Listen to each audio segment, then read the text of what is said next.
to you, those fish. Exactly. Although I think I read at one point like something about koi being able to get big enough to eat like a baby or whatever. I like the thought of that. How big can a koi get? Listeners, let us know at faroutflixpodcast@gmail.com. How large can a koi get? This is something we could Google, but we want you to tell us. And then we'll fact check it and report back next week. Sounds good. How are things on your end, Braden? Everything's going good. Just hanging out, watching some awesome movies, and then also Cool World. And then also the film we're doing today here on Far Out Flicks, the podcast you're tuning into. Another classic Far Out Flicks episode. Well, Cool this guy Braden over here has been riding my ass about picking a movie and being a contributing member of the podcast and doing something. So I did pick this week's film. This is an Andrew pick, and it is absolutely the worst movie that we've ever even entertained doing, and most certainly is the worst movie that we are doing. Here's what happened. I was at Andrew's house on Saturday, and we'd had a few drinks, and I made him pick one right then and there. And this is what he picked. In that off moment, of a list that you put this movie on. But I did not put this movie on it. God, did I put this movie on the list? Yes. And this then, is why you don't want me to do things. It. Yeah, and then I picked it. Out of all the... I had nothing to do with this. Out of our, like, 50 movie backlog, this is the one that you guys get. And I'm fucking excited about it because we're going to rip on this movie so hard. No, it was fun. One. It was and pretty two, fun. This movie has its charms, right? Like, I remember it being the first time I was aroused by a cartoon as a young man. Probably entirely too young to watch this film. It has its charms, and, like, it just oozes 90s to me. Like, the animation style just makes me think of, like, gargoyles and fucking street sharks mixed kind of with, what is it, like an underground comics with an X style. Okay, sure. And it did come out early 90s, so that is fitting, but it just, like, watching this movie makes me want to, like, drink a Mondo and fucking boot up the Super Nintendo and play Street Fighter all afternoon long, and maybe trade some pogs with some friends when we're done. You know, that's maybe this is just like nostalgia, and I'm thinking back to my childhood, and some things are blurring because I saw this as a kid. Saw this way too young. It has a PG-13 rating, and like it was on television all the time when we were kids. For what the only reason I can think is that they had to recoup some money after a pitiful box office performance.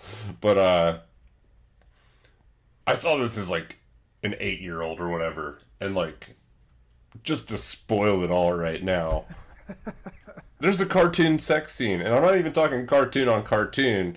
A dude gets fucked by a cartoon.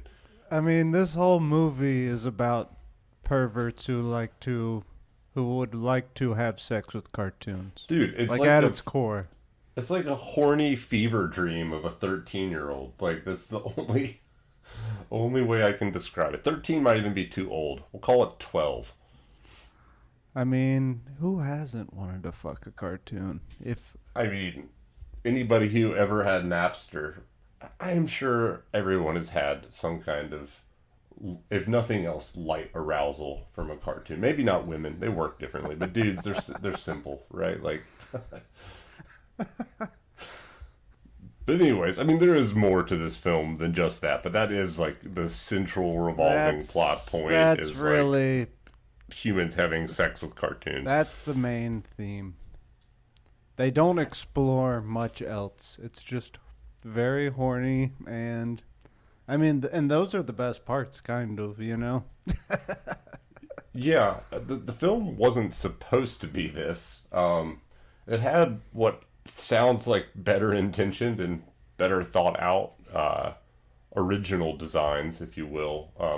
This this film is the result of what I just have to assume is just some really, really poor, petty rewrites. So, Cool World is directed and written originally by Ralph Bakshi. Ralph Bakshi, who was born in Brooklyn and had kind of like a rough upbringing, essentially, and was very back when New York was New York. Yeah. Yep. And then he was kind of like an underground filmmaker and animator, and he released the first ever cartoon film that was rated X called Fritz the Cat. Have you ever seen that or heard of it? I have definitely heard of it. I've not seen Fritz the Cat. I have heard Cool World likened to Who Framed Roger Rabbit smashed into Fritz the Cat. But I know that it's a cult classic. I think it's actually the most successful independent animation feature of all time. He also did the Lord of the Rings animated films, correct? He did. All know and love. He did one film, The Lord of the Rings, in 1978, and I think there was going to be a part 2, but they never made it. But yeah, I mean, I saw that when I was a kid, and just kind of looking at images of it earlier today, I recognized it, and it just looks dope. It looks they use rotoscoping, so like they actually filmed all these scenes and then like animated them after by like drawing over each frame. Ralph Bakshi also did Wizard, correct? Yes, Wizards. I think that came out right before Lord of the Rings, and that's also like a fantasy cartoon. It's actually on the aforementioned list from which I selected Cool World from. It would have probably been a much better option. I think any of them. Honestly, I really want to do Fritz the Cat. And I want to do the Lord of the Rings ones, possibly. I mean, that just sounds awesome. It does sound awesome. We love Lord of the Rings. I mean, I guess that's the first real film adaptation of the Lord of the Rings. Apparently, so I looked into this a little today and I don't know how I didn't know this, but apparently the Beatles wanted to obtain the film rights to film a Lord of the Rings musical in which they were going to write all the music and star in, with Paul McCartney as Frodo, Ringo as Sam, George Harrison as Gandalf, and John Lennon as Gollum. And they were trying to secure Stanley Kubrick as the director.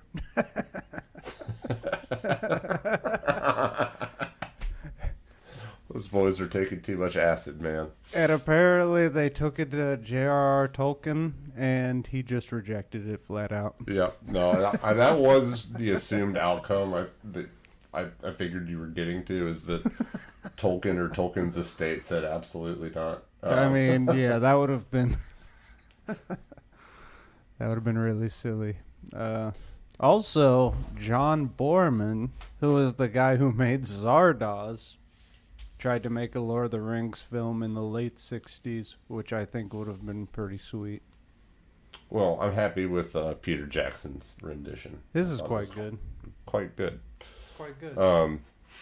Also, Ralph Bakshi collaborated with Frank Frazetta on this Fire and Ice movie, which is pretty sweet. And I actually remember showing you a clip from that not too long ago. It's like the Conan the Barbarian one where they're swinging around giant axes and stuff. Yep, I do remember that. And it's rotoscoped over, like, you know, they actually filmed real actors doing that stuff, which is... Honestly, I like that style of animation. I think it often comes out pretty good and you get unexpected things. Agreed. The clip you showed me was super badass. I guess originally Ralph Bakshi, he hadn't done a film in a while, and he had an idea about a cartoonist who creates a comic book while he's in prison serving time. Essentially, this comic stars Debbie Dallas, which is a play off the Debbie Does Dallas movie. Yeah. Which I've never seen, but I know of. I hear it's disappointing, but So essentially, the original concept was that the cartoonist would go into his comic, have sex with the main character, create a half cartoon, half human hybrid child.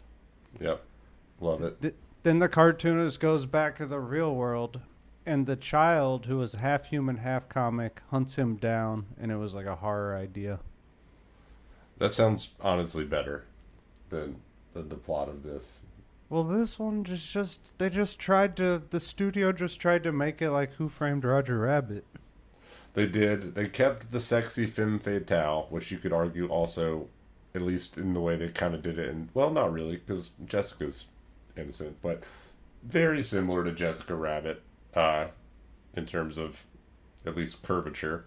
But yeah, I mean, they tried to make a noir film with like some minor details of the original plot you just described.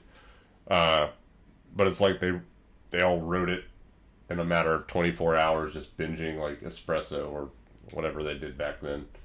Yes, it's crazy. Probably Coke. The plot of the film has like basically no internal logic. Like ideas are just like injected into the story without any explanation. It's terrible. We can't emphasize it enough. So, as you mentioned, Bakshi came out of retirement for this, which it's a bad note to more or less come out of retirement on. It's terrible. He did not approve of the direction the film went, though. I mean, it's more or less like the project got pulled from him and the studio. Mostly producer Frank Mancuso Jr., who was the son of Frank Mancuso Sr., who I believe was the president of Paramount Entertainment, who did do some cool stuff, actually. He did the entire Friday the 13th series after the first one, as well as he did, I think, gosh, now I'm drawing a blank. We'll just say the Friday the 13th series. Oh, and Species. He did Species as well, which is pretty cool. I like Species. Trying to remember that one. Is that where someone fucks an alien? I mean, there's like a seductive alien, but it's a monster, you know? So noticing a trend with this guy. Noticing a trend. Noticing a trend. Yeah. But anyways, the studio more or less diddled the project. Yeah. And we got this bizarre... I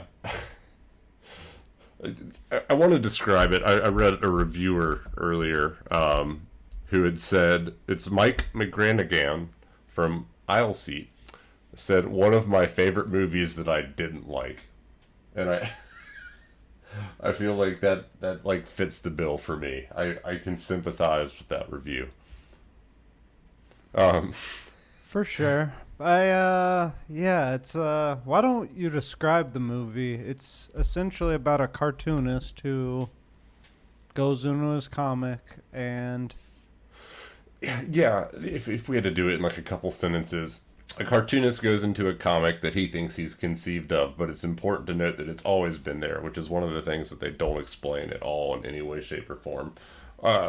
There could have been a lot more like world building, but anyways, it's kind of this like, you know, crazy off the rails, not quite surreal yet, but like that kind of like, it's like if Animaniacs met like the Gotham animated series or the Batman animated series from the 90s / Gargoyles. Yeah, I don't know. That's kind of it's loose, but that's how I would describe the animation reference style. Yeah, I mean Gargoyles is fucking badass. But it's like dark. It's very, very urban, but also it's like, I don't know. If you took here's my other attempt at describing it. If you took like Jizz's Liquid Swords and smashed it into Animaniacs or anything else from the WB factory. Getting creative on me. Minus all the hip hop though. I mean, I don't know, they kind of have some like urban gloom beats going on. Yeah, I mean, it just seems like a movie where they couldn't decide if they were going to be rated R or if they wanted to be rated PG, or they just couldn't figure out who that target audience was, and it was changing throughout the whole film, like production the whole thing process. Is this smoking hot cartoon Hollywood. She wants to be a Noid. She wants to be a real person. Noid is short for humanoid, which is, I guess it sounds kind of cool at least. It was popular in the early 90s due to like some stupid Domino's marketing thing. Okay, good information to have. Yes. Thank you for that, Bryn. But the whole film revolves around her wanting to turn into a human, and to do that, she has to have sex with a human. But like none of this is explained, like how she has that knowledge. No, I mean that is the forbidden fruit. It's the oldest rule in Cool World. Humans and Noids and Toons can't have sex, which is a probably paraphrased line from the movie, but it's close. But yeah, no explanation to that rule whatsoever. But that's like that's the driving plot device, is her trying to fuck a human. Yeah, what the fuck? Who makes this movie? It really is about fucking cartoons. That is the main point of the plot. Is a toon is trying to fuck a human, but they're not supposed to do it. But she's super hot. I mean, I do believe. Will they cave? Once you fuck a cartoon, you might never go back. So you should be careful. You should be careful. After that, you can only come to fucking a cartoon. The film really didn't do nearly a good enough job exploring how the experience was for the Noid who did eventually succumb to temptation. One of my many story grievances, but there's a lot. We're just getting started. I mean, we did say that cartoon is quite attractive, right? I mean, yeah, we both acknowledged. Is it weird? I don't know if this is weird, but I was a little disappointed when she became a human. It was almost more attractive to the cartoon. I hate it because I totally kind of agree, but I don't want to call Kim Basinger not super hot. She's totally a babe. I mean, she's hot. Her performance just seemed phoned in, The toon version of her is just some lusty animator's idea of a perfect woman.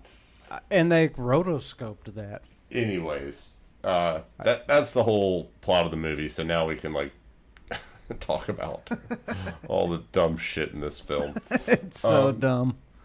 Getting into the cast, so we already said Kim Basinger is Hollywood, and that's Holly, Holli, Wood, Would, like she would. The theatrical release poster actually says in text, Hollywood if she could. Yes, but other cast. So Kim Basinger is Hollywood. We got Brad Pitt as Frank Harris. There's the star power. They basically made this character up for him. One of the many, injections of whatever. And it makes no sense. It's hard to figure out who the protagonist is. It kind of seems like it's supposed to be Brad Pitt's character. I would say he's the protagonist, but there's a secondary protagonist. It's all very odd. Yeah. And if anyone goes on a hero's journey, it's the other guy, the comic book creator Jack Deebs, who's played by Gabriel Byrne. Yeah, and then the rest of the movie is pretty much extras or cartoons. So. And Frank Sinatra Jr. plays himself. Oh, yeah. I guess that's worth mentioning. So, originally, Ralph Bakshi wanted Drew Barrymore as Hollywood, and I'd have been into that. And Brad Pitt as Jack Deebs, and those were the two characters. I mean, in 1992, Drew Barrymore was pretty young. I'm just gonna say, I get you. You do bring up a valid I think point she there. may have literally even not been 18. So that's a very. I mean, obviously that character of Hollywood is highly sexualized. Indeed. Also, apparently, I read somewhere, this is not confirmed, I just find this stuff on the internet. She would have been 17, maybe 18. Depending on when. Yeah. When they were filming it, she would have been 17, almost certainly. Even though I thought Kim Basinger's performance kind of sucked. It was just okay. I did read somewhere that Ralph Bakshi's first choice for Jack Deebs was originally Willem Dafoe. Oh, which that is not confirmed, but that would have been interesting. Gabriel Byrne's kind of looks a little bit like Willem Dafoe. Okay, I'll kind of go with that. I mean, like, Willem Dafoe has a very distinct look, obviously, but they got some similar features. So I guess throughout the whole production, Bakshi and Paramount were just arguing the whole time. The whole time it was going to be rated R.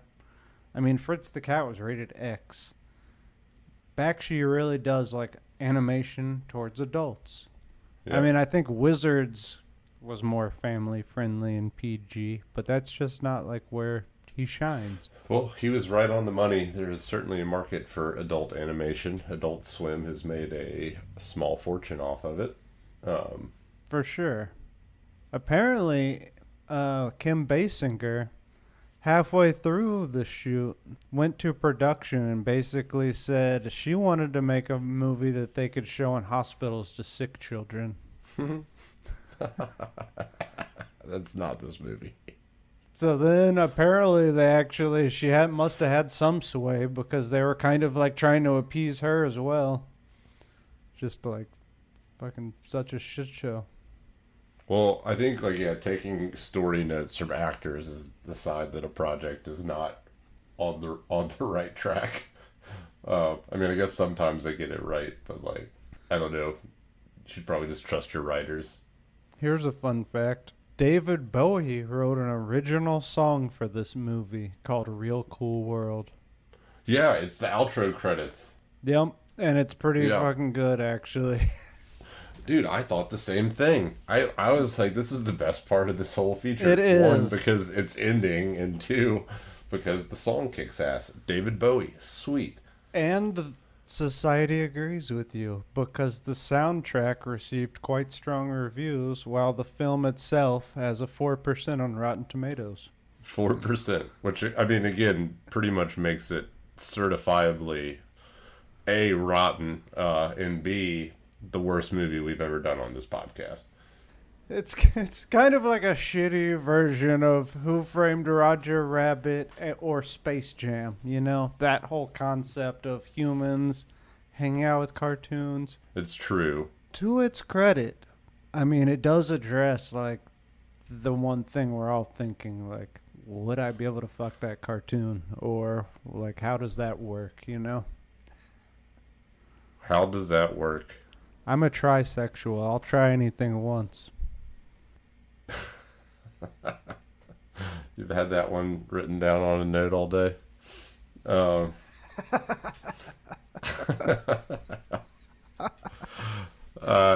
Yeah, I mean that's the crux of this film. That's what drove its creation and its outcome was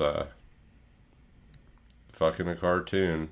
So the film starts off with Frank Harris, played by Brad Pitt. I guess he's returned from World War II, and he's in a car accident, and his mother dies. Well, when she dies... He's in a motorcycle accident. He gets struck by a car. Oh, that's right. Yeah, details. When he dies, he's just transported to Cool World. And, I mean, none of this is explained. At the beginning, you're like, oh, this might actually be kind of good. Let's see what happens. And then it just goes all downhill. Yeah, he meets this little bald Elmer Fudd looking motherfucker, like when he comes to the other side, who like greets him and says he was trying to go to their world, but it brought him into theirs. And then he says he's like got a job for him, or he'll be able to help him when he's gone or whatever. And like that's how he becomes a fucking detective. Like that's that's the extent of the explanation we get for this man's role in the Cool World, which is a detective, like a noir style detective. Could have just inexplicably been a detective without the backstory. Because it just complicates everything so much. Because then, flash forward into the 90s. Yep. You have underground cartoonist Jack Deebs. Well, hold on. I want to talk about this intro scene, the flashing back into the 90s. Okay. The whole thing's like an aerial cam, you know. And like back then, drones were not a thing. That was, or if not an aerial, it had to be an aerial cam. It's the only fucking way. That was an extremely expensive, like, 20-second shoot. Like, so much money went into this one shot of an aerial cam, like, flying towards the prison that Jack Deebs, who Braden was just starting to talk about, is imprisoned in. All right, that's all I had to say. I just bad use of studio funds. Like, holy shit. Anyways, flash forward into the future. Now we've got underground cartoonist Jack Deebs, played by Gabriel Byrne, who he's been in prison for 10 years for just killing a man who he found in bed with his wife. Which I guess is supposed to be like a relatable capital crime or something. I guess. They don't ever explain it. I mean, that's what they did in Shawshank, you know. I mean, and he was a relatable character, so maybe. That's true. That is true. And Con Air. And Con Air. Never forget about Con Air. In Con Air, he fights the dude in the parking lot. And beats him to death. Yeah, but he didn't catch him fucking his wife. That's true. Yeah. But he's also supposed to be relatable. It's just an accident. Because of his military training, his arms were classified as lethal weapons. And he had the book thrown out. So absurd. Anyways, we're not talking about Con Air. We should be. If we're going to... That would be a better bad movie. I really like how bad this one is, though. But anyways, Jack Deebs has become a famous comic book artist, basing, you know, his Cool World series on these visions he's having of Hollywood, which he believes to be his creation. It's never like really 100% clear, you know. I guess they've always been there. No, it's not clear at all. I mean, my theory is that he was drawing pictures of her and jerking off for those 10 years. I mean, yeah, that's definitely what he was doing. But did she find him to try and like bring him in with her? I mean, I'm not gonna try to like apply logic to this movie. There is none, but it created before, but it was also created by him, and he is like the creator of it. Well, no, because there's multiple times where Brad Pitt's character is like, you think you created this place, but you didn't. It's always been here, which makes sense because chronologically, he's been in Cool World since like 1933, and Jack Deebs wasn't even a twinkle in his father's eye at that point, or his grandfather's eye, probably. So I think the implication is Cool World's always been there, and it's not his creation. He just is like drifted into it or whatever. But he created some of the characters that were in there because that was established. But maybe it's just like a place where all like the rejected doodles go. Perhaps. Or just doodles in general. They just, once they're doodled, they exist there. So anyways, Jack, we see him go into the cool world in one of these visions, and he sees a smoking hot dance routine by Hollywood. I mean, she's got moves, is all I'm saying. You know, like, all I'm saying is the dance routine was well put together, especially if they rotoscoped that. Like, whoever was doing the dancing was killing it. Oh, yeah. You know, there's also all these, like, weird goon cartoons. Yeah, like the weird like baby the seedy underbelly villainous cartoons. And I mean, these are like this movie. It's so close to being like family friendly, except I guess all the trying to fuck cartoons. There's also cartoons drinking booze, which is like now completely forbidden in children's animation, or is it? I don't know. Smoking cigarettes. A lot of them are all smoking cigarettes, cartoons. And I mean, at one point. Dude, they're shooting dice, they're gambling. At one point, the little monkey imp baby one is like pissing in another monster's mouth, dude. Oh yeah. Oh yeah. And at one I remember point, the that. camera like falls through the butthole of a monster, like near the end. There's So some. yeah, it was very much flirting with a more Fritz the Cat situation. It was all snuck in there somehow, which is what makes it so like uneven at the end of the day. It's like parts of it are kind of boring, and then all of a sudden, if you pay attention, like all the little details, some like weird stuff's going on. It's kind of like if Hieronymus Bach was like melded with you know, adult themed movie trying to be a PG-13 movie. There's some weird stuff going on there, and I mean, you heard what Kim Basinger was trying to do to the movie, and she's supposed to be like the sex symbol in it. Indeed. That yeah, it's getting pulled a lot of different ways. They do like do a long shot on her tits at one point when she first becomes human. Yeah, they absolutely do. So, anyways, Brad Pitt tries to like run a fucking cock block scheme against Jack. You know, just be like, don't fuck her, you can't fuck her, blah blah blah blah blah. It's the oldest rule in Cool World. Tunes and Noids can't bang. And frankly, that's like the most boring part of the entire film is like the human to human dialogue between Brad Pitt. That part was hilarious. That's when he says Noids don't have sex with doodles. It's the oldest law in Cool World. I've never had to enforce it. It's hilarious, but like the acting is not great on either end. There's less to look at than it was than, like, still better than when they're trying to act with a cartoon. The whole time Brad Pitt just looks like he has no idea what he's supposed to be looking at or anything. Yeah. You know, he's talking to a tennis ball or whatever, and he just looks very overwhelmed. Yeah, he probably doesn't love this film. So, anyways, after, you know, some more shenanigans in Cool World, Holly finally succeeds in seducing Jack. And we get the scene we've all been waiting for. The Toon human sex scene. Which it is a little bit erotic. But, again, it's like they were trying to dance around that PG-13 rating or whatever. Dude. And so, like, the sex scene doesn't deliver. Like, they should have just gone full R, and we should have had a way better sex scene. Here's my question to you. Would you do it knowing that your half human, half cartoon demon offspring is going to hunt you down and try to kill you? Yes. So, I mean, one, that gives my life such an interesting back half. Like, it could actually be a story. They've got at least like 18 years before they start hunting you down. Yeah, that's plenty of time to train my mind and booby trap the house. But, there you go.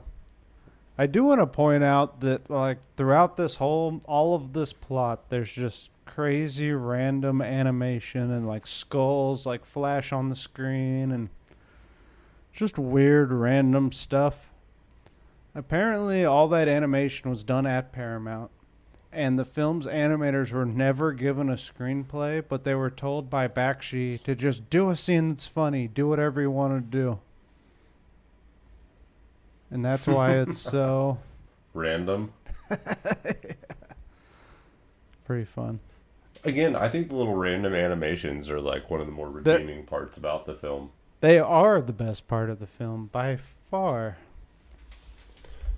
So, yeah. Absolutely. Here's another weird thing. Right after Frank, played by Brad Pitt again, the detective, right after his little speech about how Noids don't fuck doodles, right after that, he's like gets with another cartoon who he's trying to bang, and it was at that moment I was like, oh my god, it's really happening. He's gonna get with this cartoon. And he tells her... But he doesn't. He's chased. He has this whole, like, basically monologue about how he has blue balls. Yep. He's like... Don't you think about going back to the real world where you can make it? He's like, I'm like a plug with no socket. That's another great one. I'm like a plug with no socket. Again, it's surprising it even got the PG-13 rating. I don't even know why they bothered. I don't know. It's just such a mess. And I don't know if we mentioned it, but this film cost $30 million, and I think it only made back like half of that, so it was a pretty big failure. In the box office. Again, it was on cable television all the time because they had to get that money spent. Killed it. The crazy thing is I watched like this 30-minute documentary on Ralph Bakshi, and they just didn't even mention this movie. Dude, it's his great shame. It's not only is it the worst movie we've ever done on this podcast, but like of his work, it's considered the one that's not even worth. We don't talk about that one. So the tune though that Frank is, you say blue ball, I would call it edging. He's edging, long-term edging. With that's all you can do in their world. I mean, couldn't she just like edge him to the end and then that's what I was wondering. Like, okay, so if you have sex with a cartoon, she becomes a human. What about like, I don't know, a hand job? Well, the big explosion happened when she had an orgasm. So really, by like that logic, you just never get her off, and you can fuck your cartoon as long as you guys want. I'm working out loopholes. I'm trying to figure out how they can stay cartoons too. If I'm in this world. I don't know. Yeah. Wear a condom. Yeah, I mean I feel like that would break up. Surely that's what it is. But again, it's the orgasm that does it. Well, again, that shouldn't be a problem. Per the yeah. Yep. Her name's Lynette, though. Not the doodle's name. The other hot chick who was like Betty Boop or whatever. Yeah, she's a little more Betty Boop. She's a little. I'd Betty Boop it. But both of them got bods for days. True, like only an animated character can have, and that's why I'm never going back. Yep, that's. You act like this is some recent development.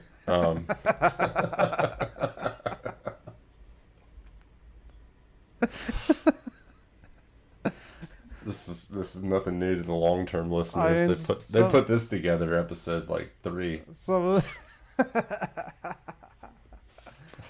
So Hollywood's main goal, well, she wants to become a human, and then once she is a human, she wants to find the spike of power, which is basically just a big glowing dildo that's on top of this tower.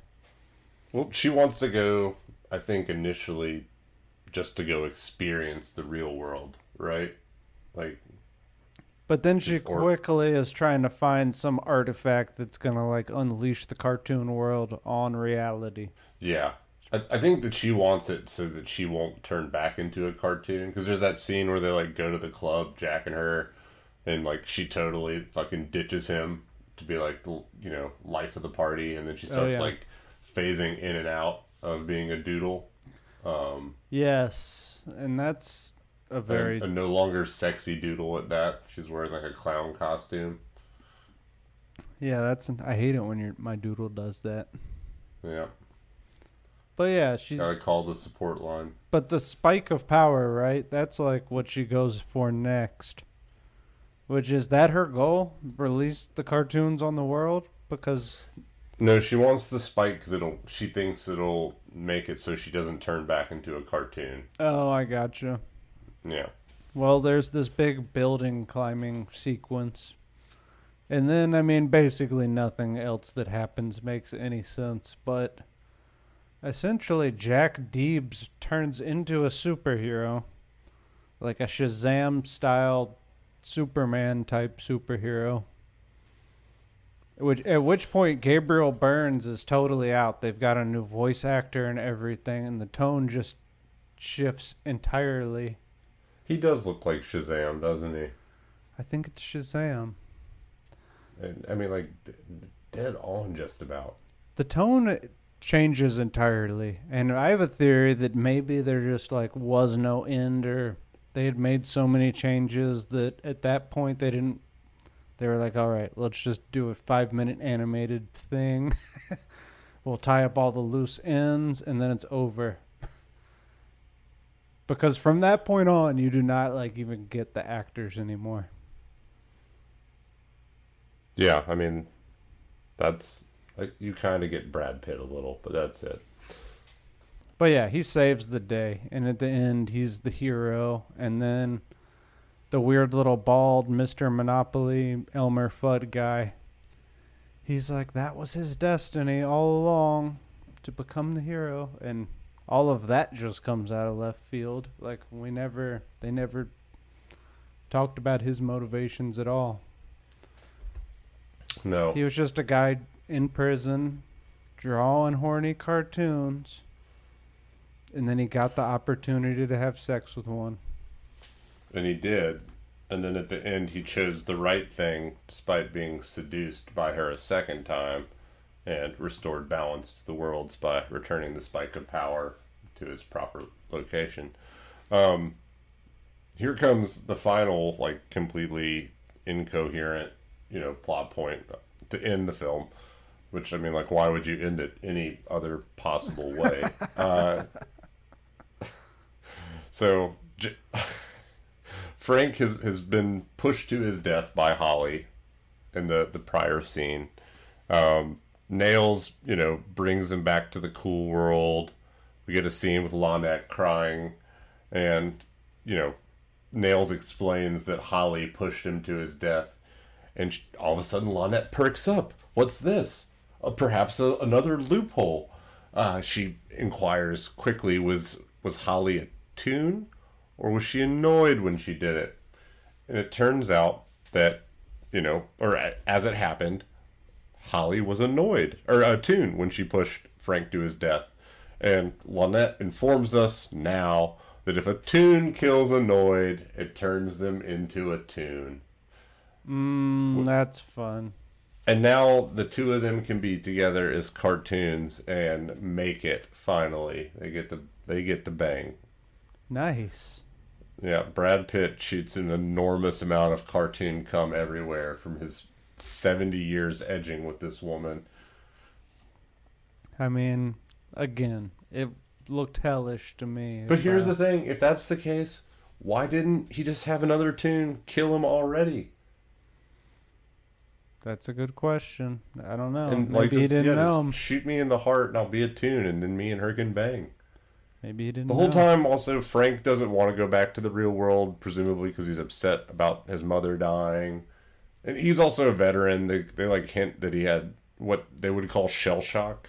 Just could have been so much better. Like, maybe he was, like, escaping from his grief and depression by, like, entering the world of these comic books or something. And well, that's why he was staying there. Sure, but, like, they could have just...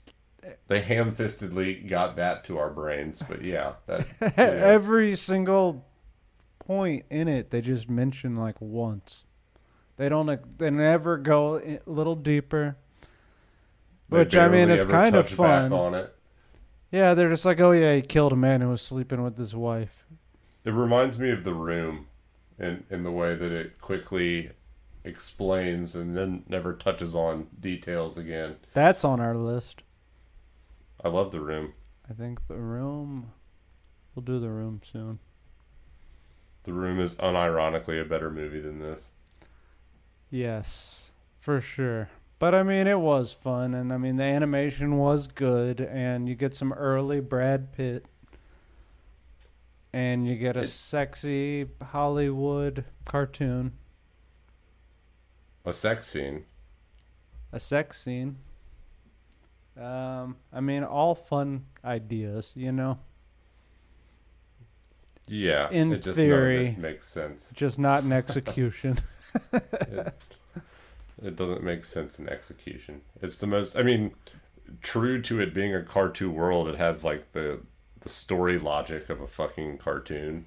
I mean, that's a slur against cartoons, man. Cartoons are great. Like a Looney Tunes, though. Like a Looney Tunes. Let me narrow that scope in a little bit. I mean, the animation was super cool. A lot of it was like these 40s influence styles, like the old, what is it, like Tex Avery or something. Kind of verging on the Cuphead style. A little bit of that as well, yep. But yeah, it was overall I had fun. I had fun too. It was a fun revisit to a not well-made movie. God, it's terrible. And even the name is like the worst name I could ever think of for a movie. Like, it's so horrendously bad. It's not great. I mean, there had to have been like a better name for that fictional Any place. other name? Cool World? That's like a guy just thought, like, what do you think it's going to be? I don't know. Cool. Let's make it cool. It's just on the nose as fuck. That's what's selling with the kids these days. Yeah, let's make them ride a skateboard. Yep. Pretty much. Honestly, they were right on the edge of the precipice of the next wave of people who want to fuck cartoons. Because, yes, right. With the internet, I feel like that exploded. It did explode. Well, that's all, folks. That's our episode on Cool World. Hope you had fun. Yeah. It's we'll return to something a little more critically acclaimed next week. We just had to splash around in the mud for a little bit. Is that so much to ask after doing such a highbrow 2001: A Space Odyssey? Oh, that one was so tough to talk about. Can we just watch one that drained. I just turned my brain off for this. I was in the end. I was like, "What did I just witness? I don't even know." It's probably good. You'd gotten dumber if you'd stayed too engaged. But no, it's not that bad. I genuinely enjoyed watching this movie. It's a visual spectacle. It's a visual spectacle. I'll give it that. It made me remember being a child. Yes. And it also validated all of my cartoon urges. It does a damn fine job of that. All right. That's it, Flickers. Thanks for listening. Like, share with a friend. Leave Subscribe, some feedback. Do your thing. Download. Hope you Patreon. enjoyed it. Oh, yeah. And I said it at the start of the podcast, but send us an email at faroutflixpodcast@gmail.com.